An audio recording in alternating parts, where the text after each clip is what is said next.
Um, as you go through, and in my mind, I rack my brain over what we could have done different. Um, there's something else that I have to say.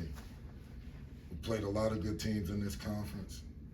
Guys, I'm just here to tell you that probably the most complete, the toughest team that we've faced in this conference is Pittsburgh. Tough, fight, can score a multitude of ways. They share the ball, they talk on defense. When one guy is down, I hear four others talking to that one that's down. When the play happened, when the big guy threw Mike James to the floor, that's what they live for. And, it wasn't really a dirty play, and if it was, it's competitiveness. And I watched their huddle as they huddled up after their play, and I saw what I want my guys to be. I want my guys to be tough like that, to fight like that, to be one like that. And, I can talk about, what we didn't do right. I can just tell you we didn't come to a fight. It was a fight, and we didn't show up.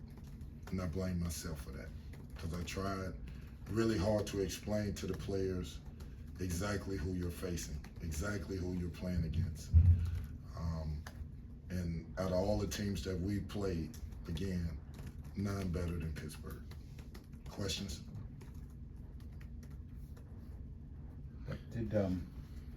What was your team? What did they expect tonight from Pitt after the last game? I thought they felt like, that it would be a hard game.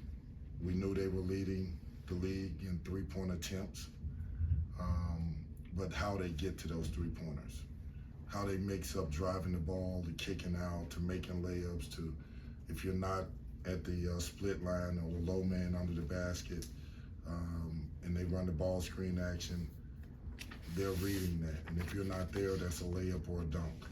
And if you are there, they're reading the skip pass. And if you are there on the skip pass and you close out and you don't close out aggressively, the ball's going in the hole.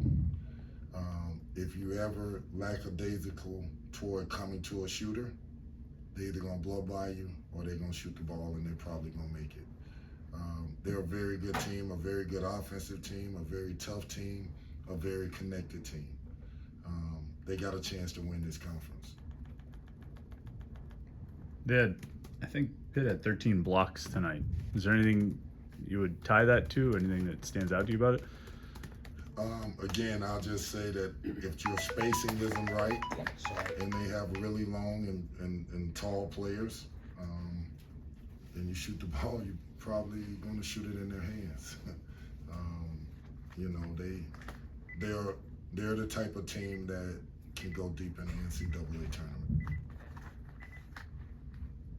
Coach, on a night where your team out-rebounded Pitt on the offensive side, 16 offensive rebounds, what do you think they have to do differently to be able to convert that into points? My team? Yes. We got to convert. At times you get an offensive rebound, you got to kick it out for a three. One of the easiest threes to get in the game. Second thing, when you get an offensive rebound, you just can't go up. You got to find a body if you are going up. I thought we got 2 or 3 offensive rebounds in a row, and we never looked for a body. We just tried to put it in the basket. Again, they have long, tall players, tough players. So if we could have converted on some of those a little better, but still, at the end of the day, they brought the fight, we didn't. Al has been one of the best players in this conference this entire year, only 7 points tonight. What about him, and makes, the point to you that he's going to bounce back from a performance like this? I'm not worried about Al bouncing back. He will bounce back. He's a competitor. He wants to be well. He wants to play well. He wants to do the right things. He's a competitor. Probably right now, like me, he's embarrassed because, look, there's another way of saying it. When you're on a basketball court and the team is just punching you and punching you and punching you, and you come down and there's 5 or 6 possessions in a row where guys can't remember to play or don't know to play, it's frustrating. And L went through some of those frustrations tonight. But at the end of the day, it's about Pittsburgh and what they did to us. They put us on our heels, had nothing to do with anything other than what they did to us. Any other questions? All right, thank you all.